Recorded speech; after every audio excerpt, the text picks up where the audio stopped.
بسم اللہ الرحمن الرحیم الحمدللہ رب العالمین الصلاۃ والسلام علی خاتم النبیین اللہم صلی علی سیدنا محمد وعلی آل سیدنا محمد۔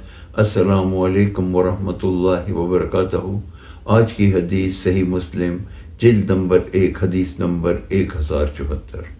امام المرسلین خاتم النبیین رحمت للعالمین حضرت محمد صلی اللہ علیہ وآلہ وسلم نے ارشاد فرمایا، سجدے کی حالت میں بندہ اللہ کے بہت قریب ہوتا ہے، بس سجود میں کثرت سے مانگا کرو۔ اس حدیث سے ہمیں اس چیز کی آگاہی ہوتی ہے کہ نماز ایک بہت افضل عبادت ہے۔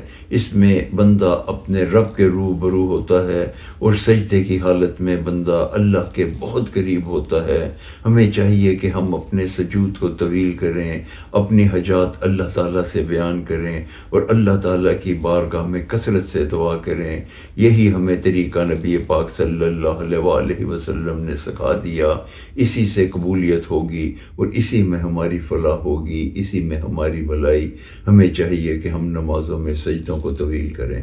السلام علیکم ورحمۃ اللہ وبرکاتہ۔